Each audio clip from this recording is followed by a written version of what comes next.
Em dia subsequente, dirigia-se Jesus a uma cidade chamada Naim. Ia com ele os seus discípulos e numerosa multidão.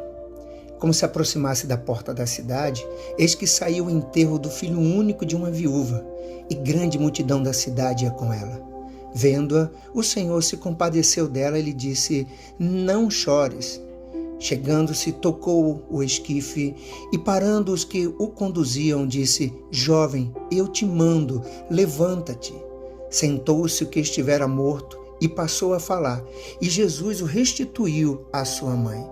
Todos ficaram possuídos de temor e glorificavam a Deus, dizendo: grande profeta se levantou entre nós, e Deus visitou o seu povo. Esta notícia a respeito dele divulgou-se por toda a Judéia e por toda a circunvizinhança.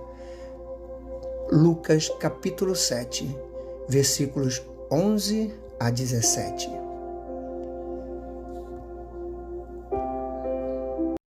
Duas multidões e uma cidade. A cidade era a cidade de Naim. As multidões, uma estava com Jesus, aprendendo com ele, vendo milagres. A outra multidão estava com a mulher, uma viúva que tinha perdido o seu único filho. Uma que era da viúva estava saindo da cidade. A outra, que era de Jesus, estava entrando na cidade.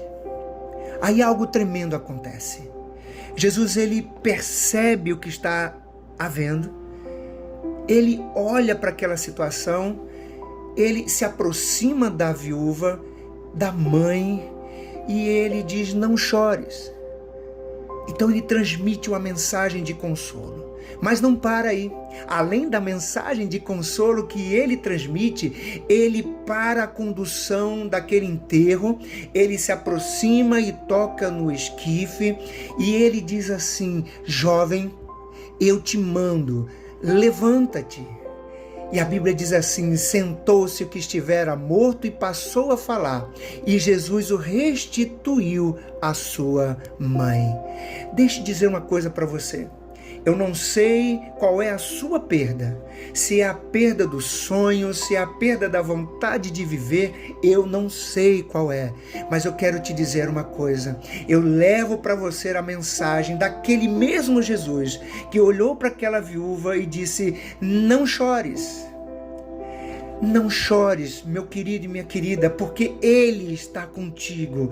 Ele deixou bem claro a mensagem que eu sempre gosto de dizer, que estará conosco todos os dias, até a consumação dos séculos. E mais, Ele restitui àquela viúva, àquela mãe, o seu filho que havia morrido.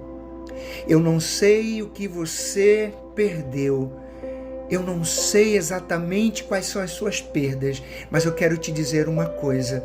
Eu levo a mensagem para você, que o mesmo Jesus que restituiu aquela mãe, aquela viúva, seu filho, é o mesmo Jesus que também pode restituir a você o que você perdeu. Então tenha fé, creia nele, porque ele está aí com você, ao seu lado. Tenha fé nele, porque ele vai te abençoar. Eu quero que você creia nisso. E que você mude, se você saia da multidão, que se você estiver nela, que está triste, e venha para a multidão, que está com Jesus, alegre, vendo coisas maravilhosas acontecerem. Que Ele, o Senhor da vida, Jesus Cristo, te abençoe rica e abundantemente. Amém.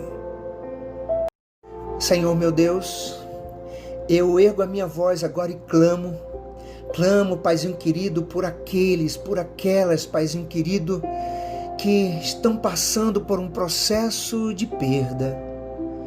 Senhor, eu peço que haja consolo. Como Tu disseste, Senhor Deus eterno, para aquela viúva: não chores. Paizinho querido, chega a esses corações e dá o consolo. Que venham, não chores, Paizinho querido, para essas vidas também. E se, Deus eterno, pode haver uma restituição, Senhor, em nome de Jesus, interrompe esse processo de perda e restitui, porque eu sei que tem muitos, Paizinho querido, que neste momento perderam a alegria de viver, perderam a vontade de viver, Senhor Deus eterno. Pai, em nome do Senhor Jesus, restitui restitui a alegria, a vontade de viver. Ó Deus eterno, intervém nessa situação e dá a essas vidas a esperança que elas precisam, a alegria que elas precisam, dá um novo viver, Senhor Deus eterno. Paizinho querido, que elas possam ter uma razão de viver voltada para Ti, Senhor Deus eterno, porque Tu és o Senhor da vida. Então, Senhor, dá paz, dá alegria, dá o consolo e transforma a tristeza em alegria. Eu oro crendo em nome de Jesus, Pai. Amém, Senhor.